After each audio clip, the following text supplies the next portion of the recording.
Hi, I'm John Lennon, and you're watching Slasher Pepper. No, I'm actually not John Lennon. I'm William Malone. I lied. Hey guys, Slasher Pepper and welcome to another video. Today is another interview, this time with William Malone, who's probably best known in the horror community as the director of House on Haunted Hill. How are you doing? I'm good. I'm glad to be here. How are you guys doing? We're doing wonderful. We're so happy to have you on the show. It's my pleasure. Awesome. And my first question was, do you have any new projects coming up? Well, you actually had a film that I was in pre-production on just before the pandemic hit, and as soon as this gets over with, we're going to try and get it back into production. It's called Thallium's Box, which is a little horror thriller. So. Nice. Very exciting. We'll have to keep in touch with all of your social media and whatever to keep updated on the production of that then. I definitely will. I've already got the wait a minute. See, I've already got the action figures, so you got to have the Nice. action figures. So That looks awesome. Can't wait to check that out then. Um, can you tell us more about that project, or is it still kind of yeah, I'm afraid to talk too much about it because it seems like it always curses the project. So yeah.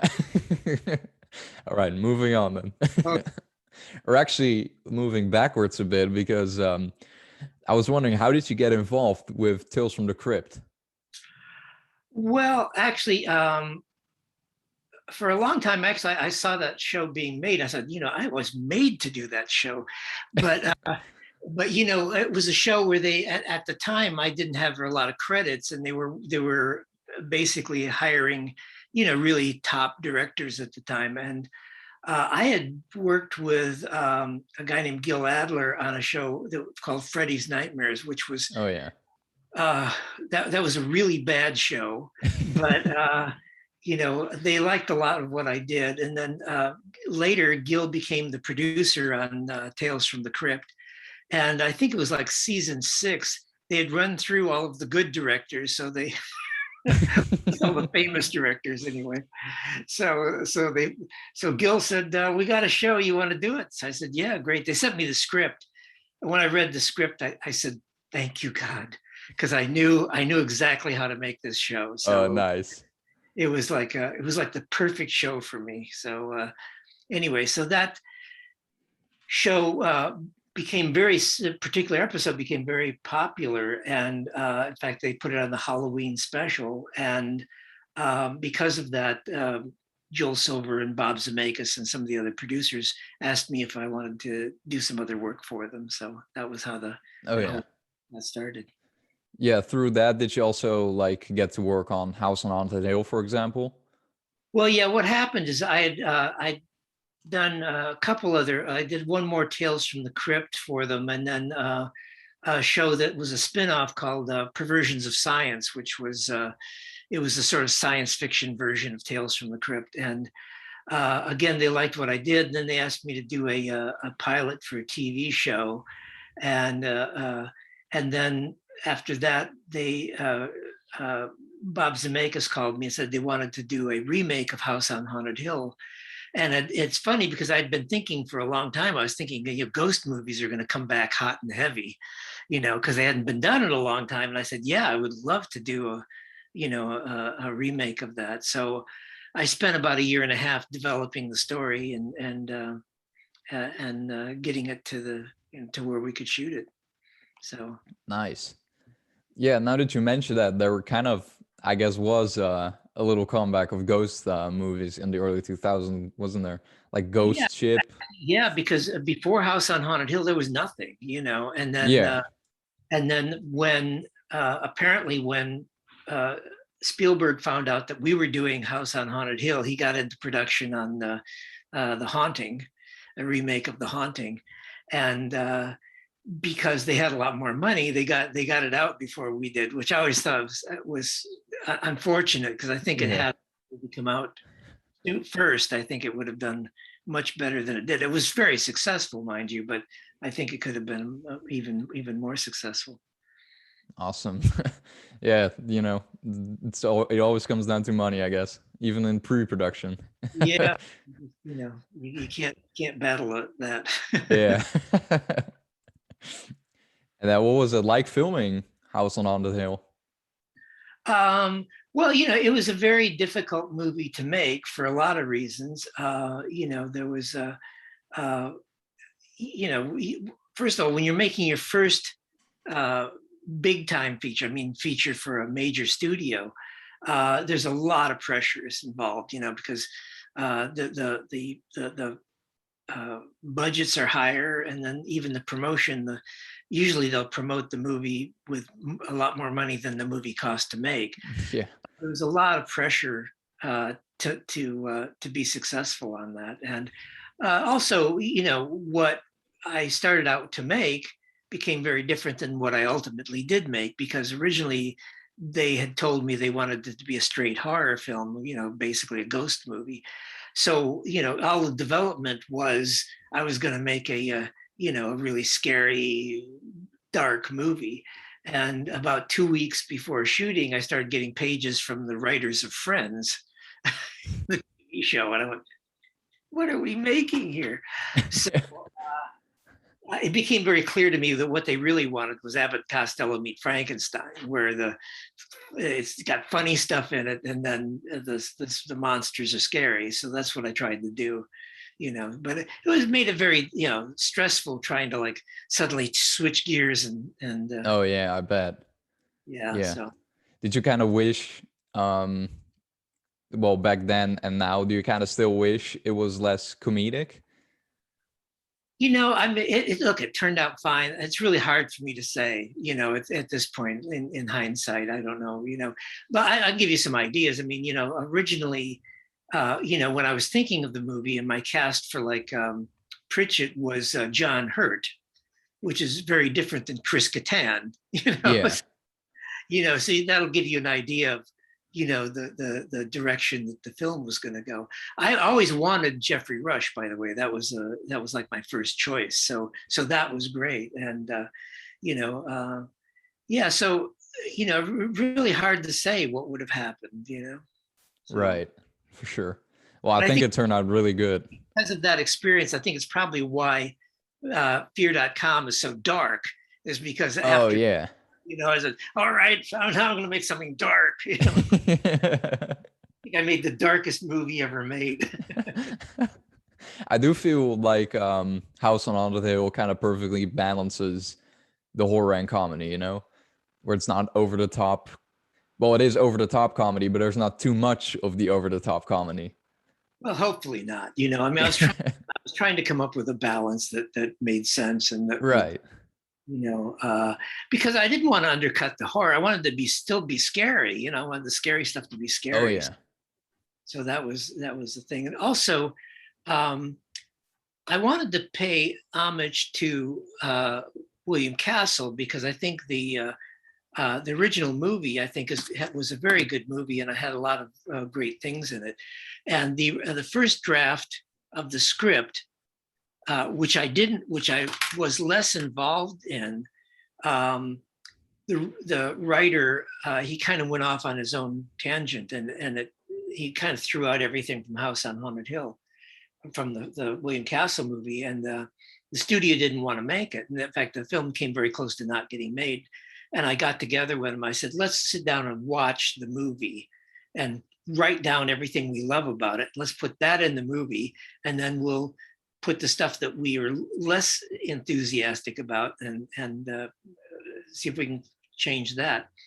Personally, I mean, the only thing there was two things in the original movie that I wasn't that enthralled with. One was that the house itself, the outside of the house is the Innes Brown house, which is a Frank Lloyd Wright house, and the inside looked like some kind of Victorian mansion Yeah. sets. So I said, let's at least fix that. So that it all looks like it came from the same world. And then the other thing, I think, as a kid, I saw the movie when I was very young, and I remember being disappointed that there weren't any real ghosts in it. So I said, let's put real ghosts in this movie. So Nice. yeah. So that was our approach to it. Then when we turned in the new draft, the studio got very excited about it. Said, "Yeah, let's go make this." So Awesome. yeah. And then you mentioned Fear.com earlier. How was it making that film? Well, boy, Fear.com, that's a tough one. What happened was the producers wanted to make the film in Luxembourg, and the original script was written to be shot in New York. And of course, the producers, being producers, said, "Oh no, Luxembourg looks exactly like New York." And I'm thinking, I don't think so. um, So that became difficult. And then and I really felt like things uh, uh, kind of went very very awry in trying to organize it. But we finally did pull it together. But the big thing is, during production, or actually during pre-production, my mom passed away, and then sorry to hear that. my cat died. Wow. So I was in a really dark place. Plus, also wanting to have him make a dark movie from House on Haunted Hill. So yeah, so it sort of all sort of came together in this really dark movie. It's dark, emotionally. It's dark photographically. It's dark in Oh just yeah. every way you can think of. So, but we were very bad boys. We did things you shouldn't be doing. And it's funny because it doesn't seem to be like a huge budget film, but somehow you guys still had a Rammstein song in the movie. How did that come to be? Well, I had heard Rammstein. Actually, for the first time, I heard them while I was in Luxembourg prepping the movie. Oh, nice. I must have laughed for 20 minutes, because of the lead singer's voice and the way he was delivering the song. But I said, it's great. I gotta have this in my movie. So and there was a song that I liked a lot, and I said, well, let's see if we can put it in the movie. And in the U.S., Rammstein wasn't that well known, so Yeah.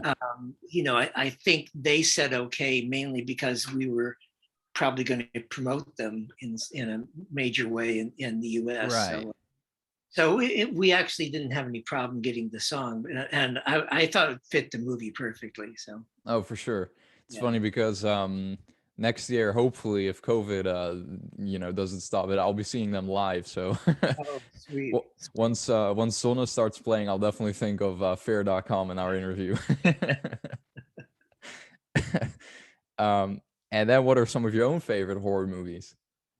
My own favorite horror movie, boy, that's a long list. I really love silent movies. I'm a huge fan of The Man Who Laughs, Conrad Veidt, and the of course Cabinet of Dr. Caligari, and Nosferatu, and then some non-horror stuff with like Sunrise, which is another Murnau movie, and of course Faust, which is awesome. I don't know if you've ever seen the 1928 Faust by I've heard of it, but I haven't Oh, seen it yet.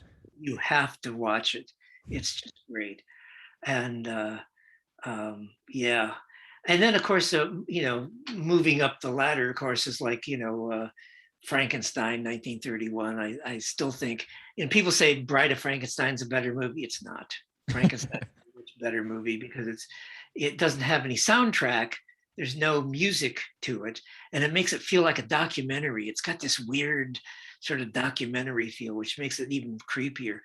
And then of course, one of my favorite all-time movies is The Black Cat with Boris Karloff and Bela Lugosi, 1934. Yeah, that's a really, if you ever sit and really think about that movie, that's a really twisted movie. Have you ever seen that movie? I haven't. It's like for me, the 30s are still it's still like a rabbit hole I need to go Oh my down on God. and Yeah, watch. see, yeah, I envy you because you haven't seen these yet. It's such a joy to, Right. but yeah, I mean, a brief plot description is Bela Lugosi. Bela Lugosi and Boris Karloff were apparently soldiers in World War One together, and Karloff somehow sold Lugosi down the river and had him imprisoned. So he's been imprisoned for 15 years, and now he's come back to some place in, I don't even know where it's supposed to be, Eastern Europe, someplace.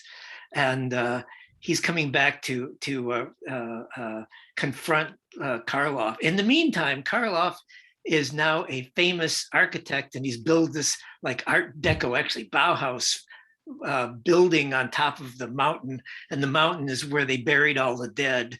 And he's now a Satanist and is having occult seances and so forth. And he's got like, I don't know, 4 or 5 dead women encased in the basement. And it's just wacky, but it's great. Edgar Awesome. first movie, and the first teaming of Lugosi and Karloff together.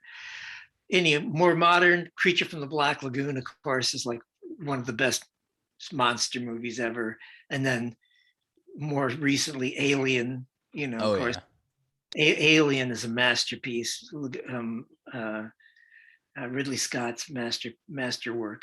And then more recently, I guess, would be I like actually, as a modern film, I like It Follows a great deal. The film. Oh yeah. Yeah. Yeah, that's a very original one. Yeah, and of course, Tobe Hooper's Texas Chainsaw and stuff like that. Yes. Tobe was a good friend. Classic. Yeah. He was? Yeah. That's Yeah. awesome. Yeah. I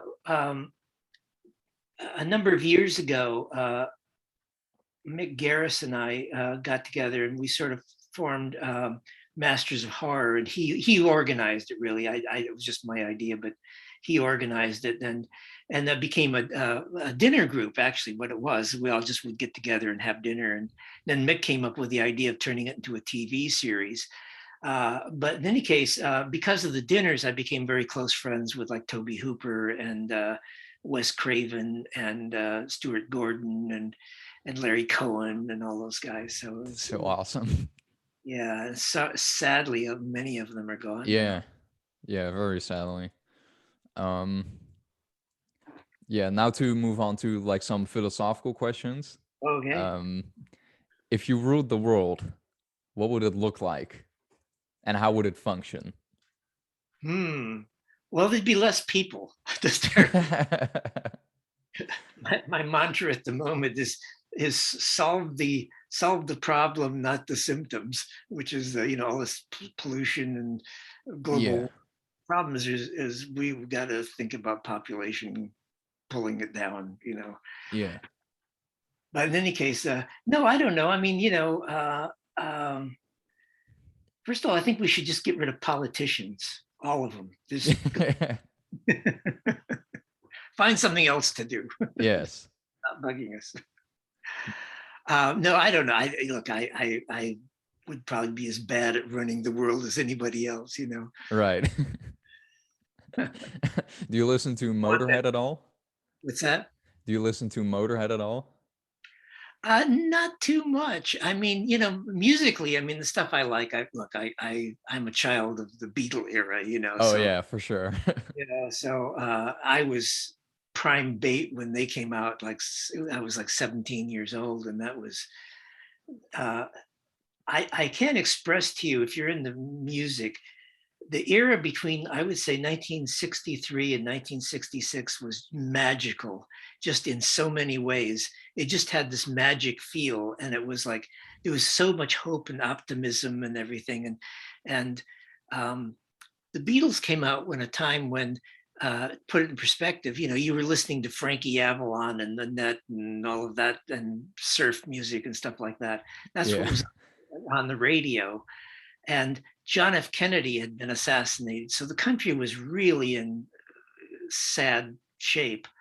And these guys from Liverpool come out, and they just grabbed the world really and shook it by the collar and said, "Wake up, it's time to have some fun." And, and I think that was the real power of that, Awesome.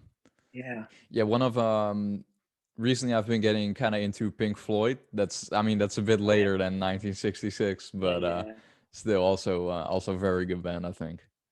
Oh yeah, they were great. Moody Blues. I don't know, like have you ever listened to Nights in White Satin? What a great piece of music that is. And Yeah. yeah, but I like the 80s too. I like Blondie and and Oh yeah, of course. a Can't lot of go that. wrong with that stuff. Yeah, and yeah, all of that stuff. And then of course the 90s. To me, like for my eras, the 60s and the 90s were my favorite eras. To me, the 90s were great. You had like it had this like edgy kind of feel. You had Nine Inch Nails and all of these bands and of course Nirvana. and oh, it's great, and then just everything just went to crap and when 2000 hit. Yeah, I would say so too. No. um, and if you could change one characteristic about yourself, what would you change? Oh gosh, probably I'd be better at networking. I'm really bad at networking. I the people who are more successful than I am, I think, one of the things that they have is that they're really good at like, calling people up and chatting them up and stuff like that. It's very hard for me to do that because I feel it's kind of dishonest in a way, if I don't. Yeah. Yeah, and so it's really hard for me. And I guess my biggest problem, as a director is I'm honest. It's like I'll tell people the truth, which you should never do. By the way, filmmaker, never tell people the truth. It's a bad policy. Well, it's probably because you're so honest that you don't like politicians because they're not always as honest as. It's I can kind of relate to this in a way because I've had some people on the show in the past that would be like relatives or friends to more famous people, Yeah. and I would try to ask them, do you think they would be interested in an interview? But I would be too nice about it. I would be almost like, well, no pressure if you can't tell me, but maybe you can tell me, I was too held back basically always. Yeah. Yeah. I don't know. Anyway. And here's an interesting one. What's the best advice you would like to give to younger filmmakers besides never being honest? Well, I've got a good one actually, and this is a big mistake that I made. Is uh, and it has to do with the previous thing we just discussed. Being honest, say yes to everything. Okay, say yes to everything. Don't tell people the truth. Don't say, "Oh, I don't think your project is good," or or I don't want to work with that actor or whatever. No, just say yes to everything, and then let your agent tell them that you're busy or when it actually comes up. Okay, Okay. because otherwise you're the bad guy, and and that's how they'll view you as either troublesome or that you're a bad guy or something. Oh, Yes. right. Yeah, so just say yes to everything, and and you know that it'll all work out. Most of the time the stuff doesn't happen anyway, so you're Yeah. That's the most interesting advice we've gotten so far on that question. It's awesome. And here's the final question. If your life was a movie, how would you want it to end? oh boy, I don't know. Let's see. Probably I'd be on the set with a camera and I'd go cut. And the last my words would be printed. That's perfect. Is there anything you would like to add to the interview? No, listen, I really appreciate everybody's support and all the people who've followed me and so forth, and it really means a lot to me. So Awesome. Yeah. And to everybody watching, thank you so much for watching. We'll see you guys next time. See ya.